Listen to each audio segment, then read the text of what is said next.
He's an official in the NFL for many a moon, a head NFL ref as well. He was the head of NFL refs. Now he's the NFL officiating rules analyst. Walt Anderson is here on the Rich Eisen Show. How you doing, Walt? Rich, doing great. Really good to be with you. How many years were you an official in the National Football League, Walt? 24.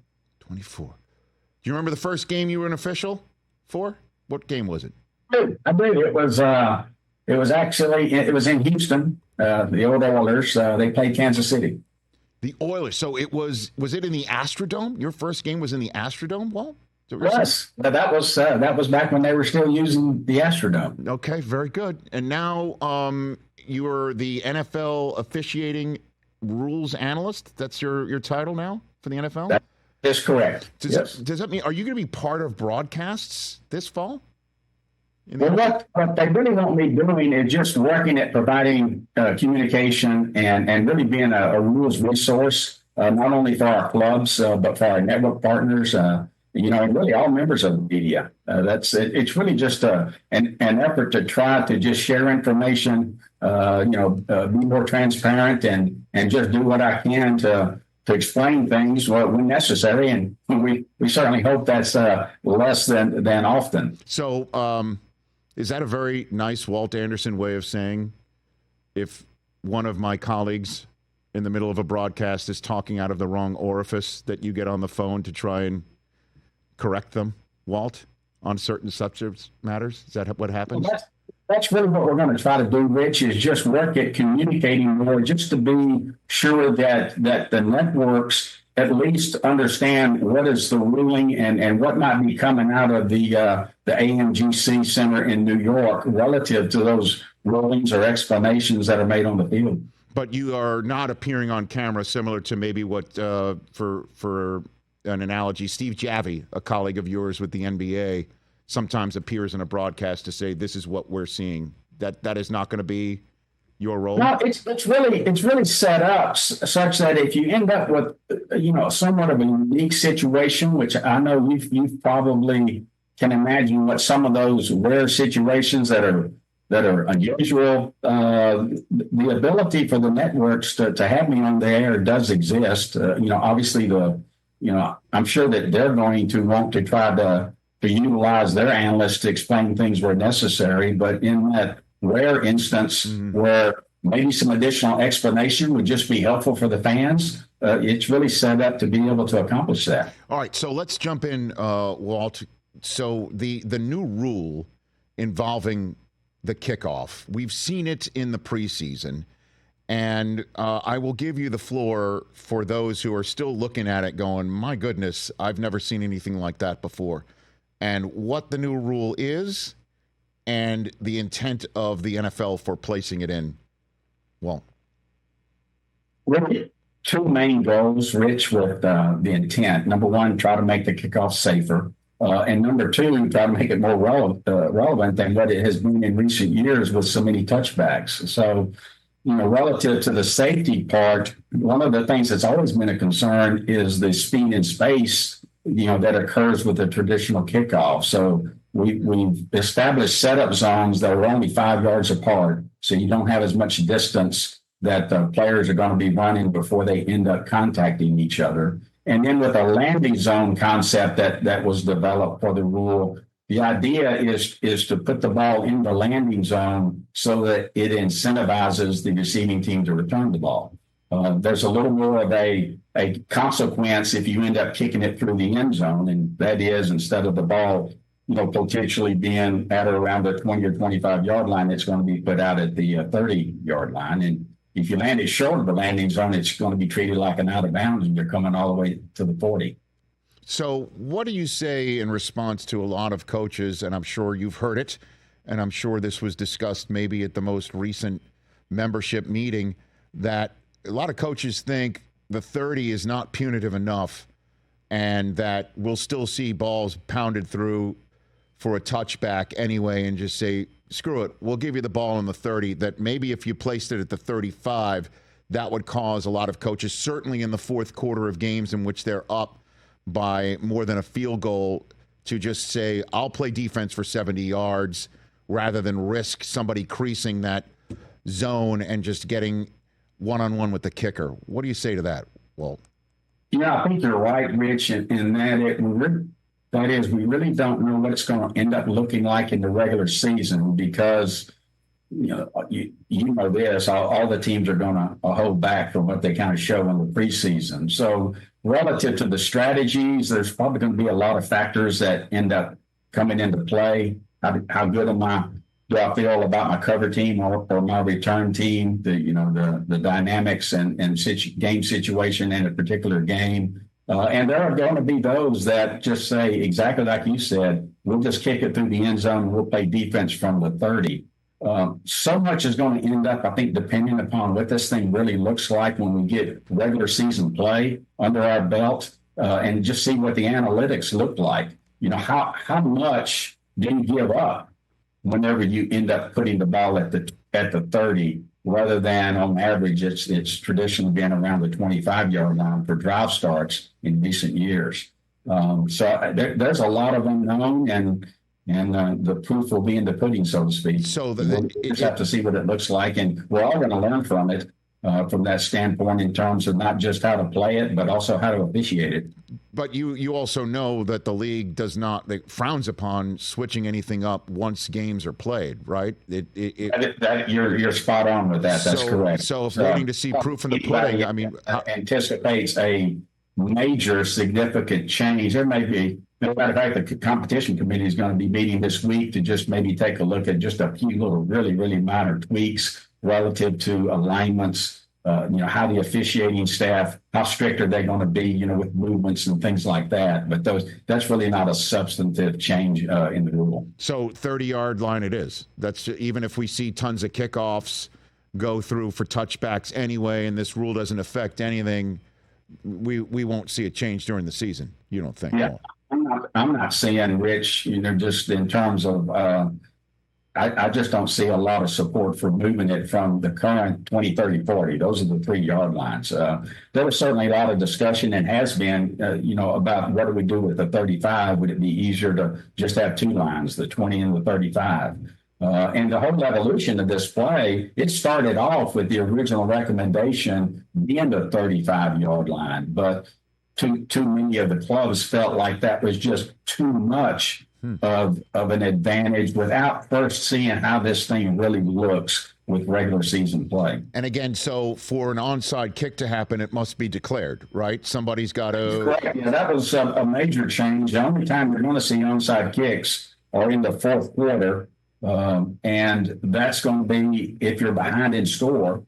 You have to then declare that to the referee, and if we end up having an onside kick, we'll just go back and administer the rules like the onside kick rules were last year, with only one exception, and that's you can't kick the ball farther than 25 yards if it's untouched, because they didn't want to have some gamesmanship play where people declared an onside kick and then just try to put you down there and race your people down there and recover it. Interesting. Walk us through the pushback that you've heard or been privy to on making an offensive play, like a 4th and 15, if you will, instead of an onside kick, going for that to try and change that rule instead of just an onside kick. Let's get one shot to try and get a first down for a team. Why not that idea? Yeah, that's really been a rule proposal that's been proposed the last several years. It ends up being debated, both with the competition committee as well as the general membership. And I know there are a number of teams, that support that. But up to this point, there's more teams that would rather just stick with the conventional onside kick rather than going to some alternative. NFL officiating and rules analyst Walt Anderson from the National Football League here on the Rich Eisen Show. What are some of the other rules we should be looking out for that have been emphasized, changed, that you think might pop up and a fan might where did that come from? Anything there? The other big one is the hit block tackle. Just from the standpoint of working again at protecting players and making the game more safe. So that was put in. We've certainly had a lot of training and video examples that we shared with the clubs and players on actions that are fouls, and we want to really work at coaching and getting out of the game. And as well as looking at thousands of plays that a lot of the fans are going to think, Rich, are similar. And I think that looks like a hip drop, but I'm sorry. I think your camera just got hip dropped, Walt. Yeah, exactly. That was a hip drop tackle, on the camera. There are four elements that have to be met in real time. Those elements happen so fast that if the official doesn't see all of those, they've really been instructed, we don't want you guessing at this. And because there's a rule in place, the league can review that play and potentially take other disciplinary measures to the player during the week. But it happens really, really fast. There are going to be some that are going to occur, most of which probably will not have a flag just because they are so hard to make the call in real time. And to me, something that I'd love to get some clarification on is Sky Judge or Hawkeye, right? Whatever we're calling that system. And by that I mean somebody's watching the game that's not wearing a zebra outfit on the field and communicating with the on-field officials about something. And usually as a fan, you can tell that communication has happened about something when something gets changed and an announcement is made. And the question is what can Hawkeye chime in on? Has that changed at all from one season to the next? Well, yes, it has, Rich. And this is our fourth year. If replay assist, those are the two words that fans really probably want to get used to hearing. And they'll hear that a little more this year because we're actually going to use that in announcements if we end up assisting the officials with areas and helping them to get the call right. But this will be our fourth year of replay assist. And every year, the competition committee has looked at adding some additional areas. The main thing is we want things that are clear and obvious and objective in nature. We don't want subjective type things. We're not going to end up assisting was it holding or not, or was it pass interference. But this year, there were 3 areas added to replay assist. We can end up helping with the one area roughing the passer that is somewhat objective, and that is was the head or neck area actually contacted. So if the referee on the field has a flag for roughing the passer because he had a hit to the head, and there was absolutely nothing in the head and neck area that was touched, we can help pick that flag up. The out-of-bounds play, where a player is either in or out of bounds by rule, and so if the only thing they rule is that he was out of bounds when he got hit, but we can actually see he was in bounds when he got hit, we can help with that. And then the third area is relative to the 2 areas that are objective in nature with intentional grounding. With the quarterback being out of the pocket and the ball gets to the line of scrimmage, we can help with that. And then if the quarterback is clearly not under duress, meaning he's not being pressured, he just simply, that route's not good, let me just throw the ball away. He's allowed to do that if he's not under duress, as long as he doesn't spike the ball straight at his feet. So those are 3 areas that the fans, if they end up hearing the referee make an announcement after replay assist, the runner is not out of bounds, there is no foul for unnecessary roughness. That came from the replay assist process. Walt, I'm giving you a touchdown on that. That is fantastic. The roughing the passer conundrum, where everybody sees it at home through replay, that the roughing the passer call should not have occurred because that hit in the area that the ref, and it's I'm not denigrating. It's a tough job, and you are the first line of defense. You are the thinnest of blue lines right there to try and protect players.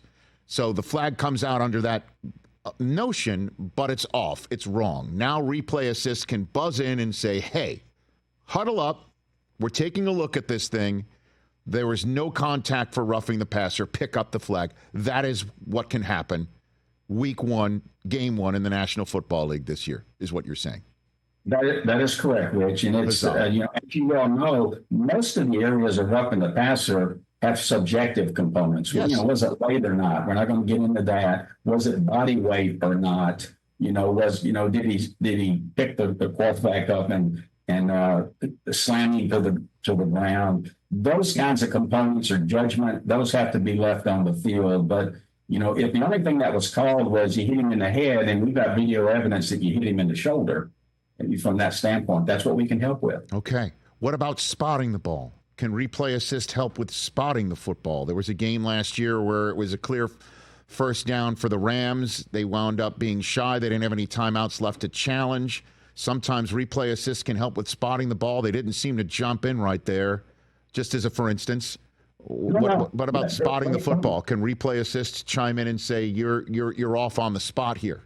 Fix it. Yes, we can. I mean, it's clear and obvious. I think the example that you're mentioning, Rich, is it was one of those things where you didn't really have a good reference point, and being able to see the ball, the line of game, and so forth, put all those elements together to make it clear and obvious.